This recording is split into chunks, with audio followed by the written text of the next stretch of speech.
Hello children, I welcome all of you in today's English session. In today's session we are going to learn a new poem. This poem is about various types of precious stones. So first of all, let's see what the poem is. So children, we are on page number 48 and lesson number 21, Flint. Flint. Flint means very hard grey stone that is used to produce sparks and light a fire. So let's read the poem.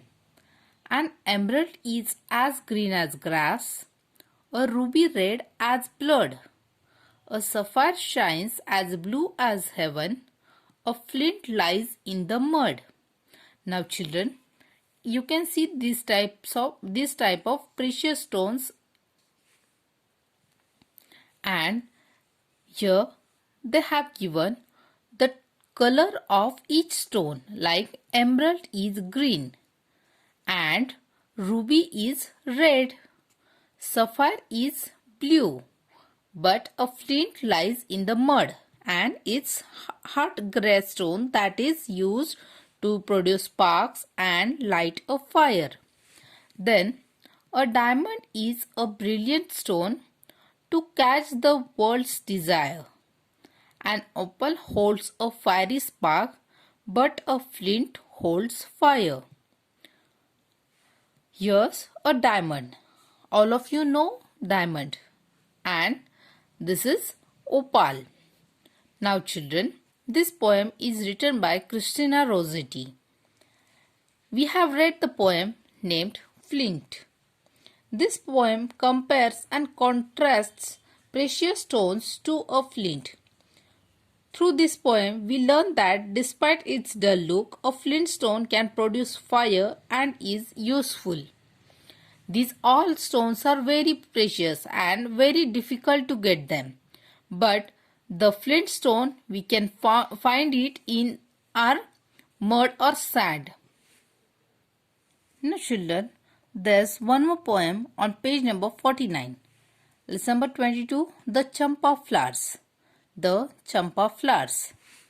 So, supposing I become a champa flower just for fun and grew on a branch high up that tree and shook in the wind with laughter and danced upon the newly budded leaves, would you know me, mother?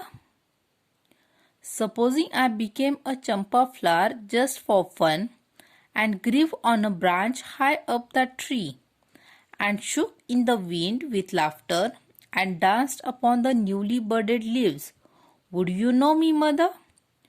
You would call, baby, where are you? And I should laugh to myself and keep quiet. You would call, baby, where are you? And I should laugh to myself and keep quiet. I should slyly open my petals and watch you at your work.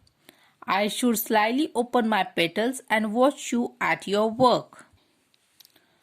When after your bath, with wet hair spread on your shoulders, you would walk through the shadow of the champa tree to the little court where you say your prayers. You would notice the scent of the flower, but not know that it came from me. When after the midday meal, you sat at the window reading Ramayana, and the tree's shadow fell over your hair and your lap, I should fling my wee little shadow onto the page of your book just where you were reading. But would you guess that it was the tiny shadow of your little child? When, in the evening, you went to the cowshed with the lighted lamp in your hand, I would suddenly drop onto the earth again and be your own baby once more and beg you to tell me a story. Where have you been, you naughty child? I won't tell you, mother. That's what you and I would say then. This poem is written by Rabindranath Tagore. So children, we read a poem called The Champa Flower.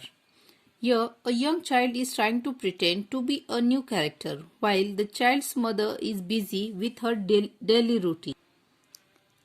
This poem is about make-believe. The mother's activities described in this poem are a part of her daily routine, but the child wants to play a new role in it just for fun.